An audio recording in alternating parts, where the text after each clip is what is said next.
It is said that man is the highest form of animal life. As human beings, we can reason, and we communicate with our fellow humans through vocal utterances. For Pete's sake, speed it up. I've got patients in recovery who move faster than that. Great cities, vast networks of commerce and trade have been built because of man's ability to convey his thoughts. That's not the way you're supposed to do that. One more dumb trick, and you'll be out so fast your sharks will have to catch the next bus. All the awesome achievements in science and technology are the end results of man's unique faculty for expressing himself to others. Are these biscuits or hockey pucks?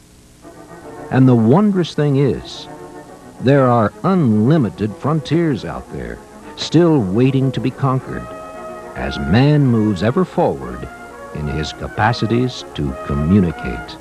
Really, Miss Gauche, can't you dress a little more appropriately? I can't tell if you're inside that sweater trying to get out or outside trying to get in. Well, unfortunately, our communications are not always commendable nor productive. Indeed, some of them might be termed encounters, not always of the most cordial kind, which of course is what we need to explore in greater depth today.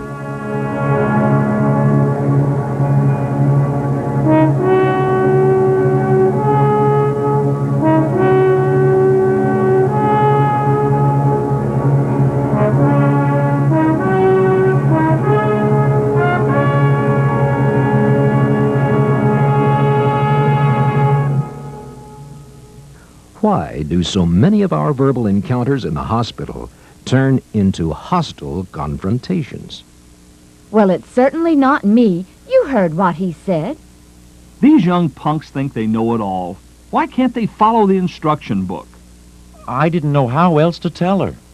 I'm not running a Dress for Success school around here, you know. Nobody expects you to. But there is such a thing as being a role model for your employees. You, of all people, should know that good, productive communications depend on the thoughtful choice and use of words. Words have a direct and immediate effect on people's nervous systems, and in the hospital especially, nerve ends are never far from the surface. Words can make people feel good or bad. Words can soothe or they can anger. Words can humiliate, intimidate, infuriate.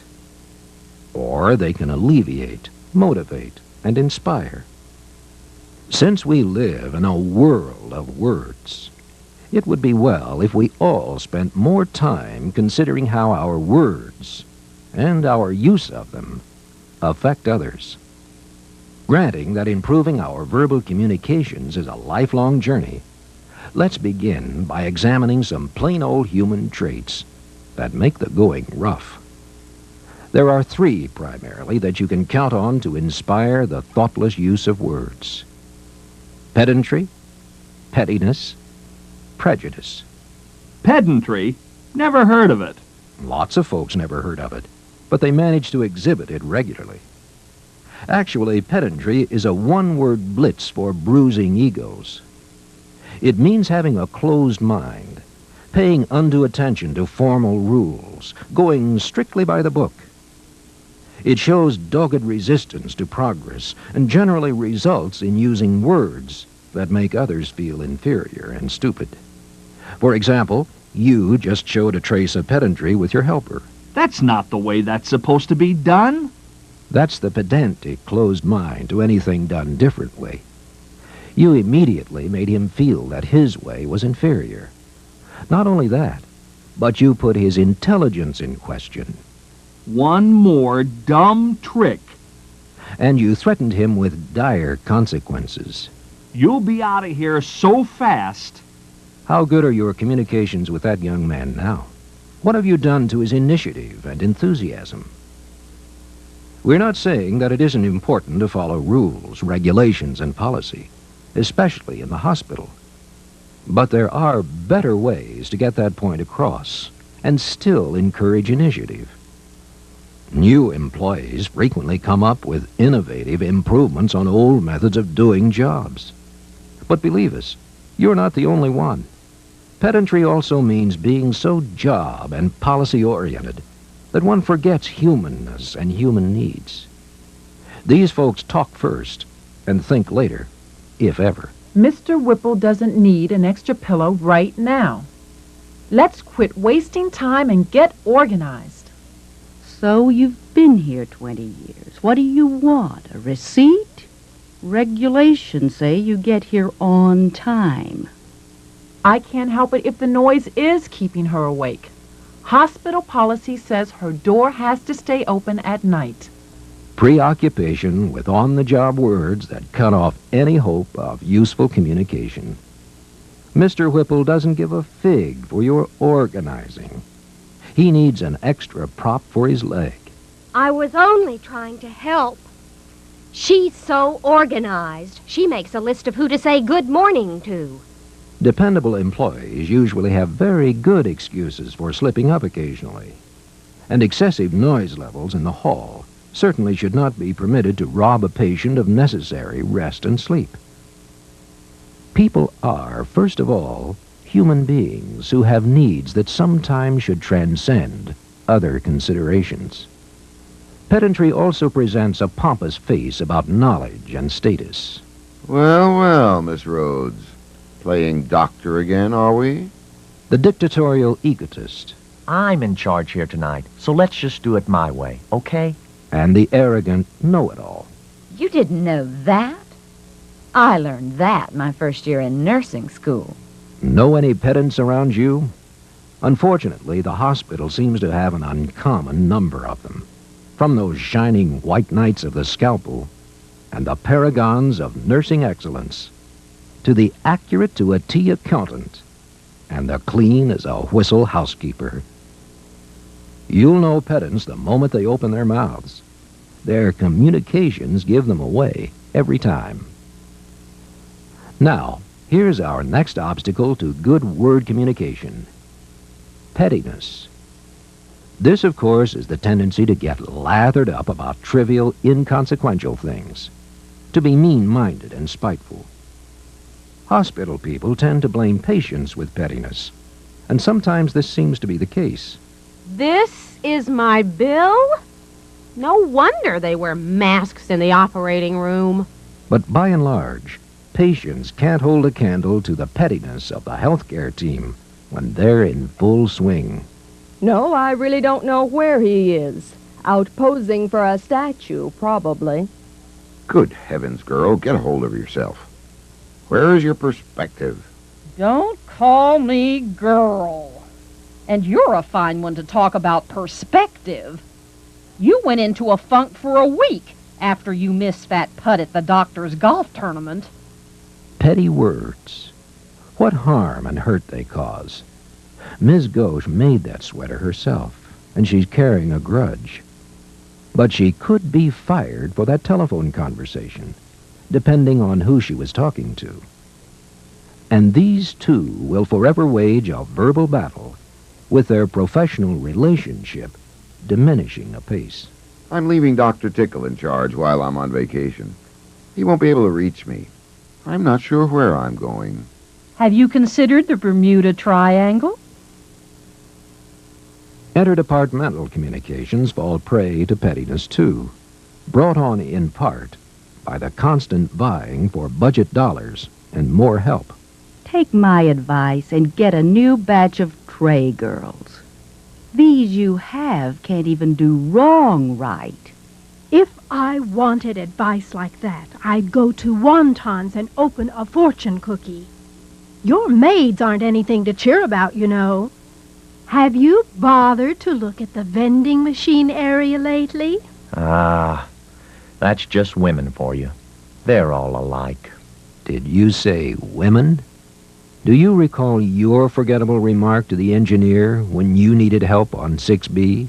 Give you a few minutes? Sure. I'll just sit here and time you with a calendar. He took his own sweet time, didn't he? And who's to blame him?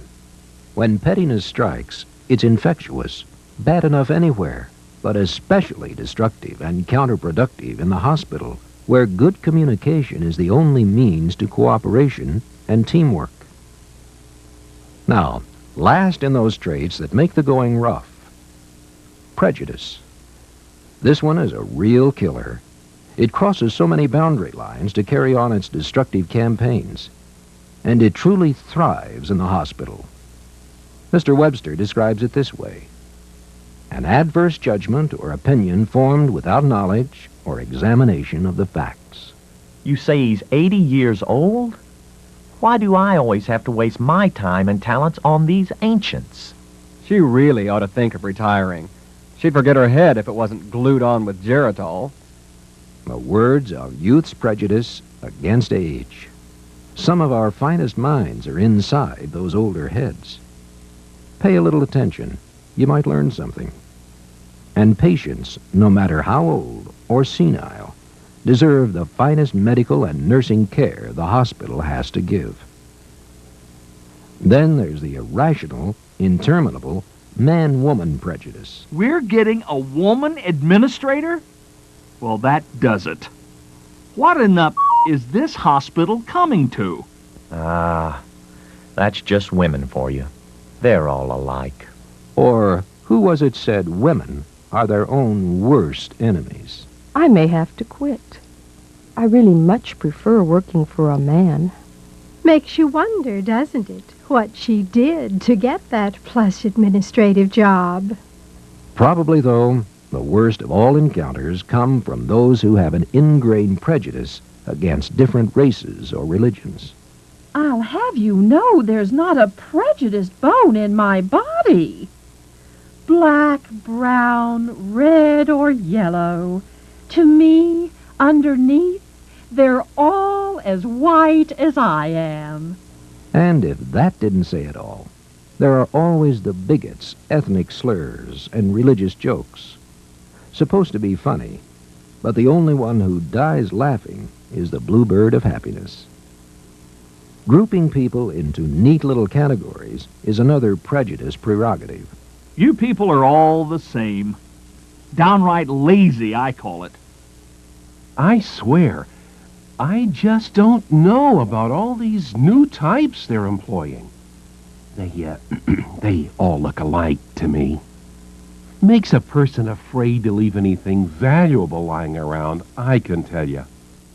Words, ricocheting off the walls and down the halls, all destined to create close encounters of the worst kind, sure to ruin relationships, foul up communications, and destroy any thought of cooperation between people and departments. When everything's said and done, only you, each of you, can turn them around. Learn to recognize pedantry with its closed mind, its pompousness and egotism, pettiness with its meanness and spitefulness, or prejudice with its judgmental attitudes. Resolve to think before you speak, and to be more positive, supportive, and thoughtful in your choice and use of words. For the patient's sake, the hospital's sake, and your own sake. For goodness sake, begin today to make your communications close encounters of the best kind.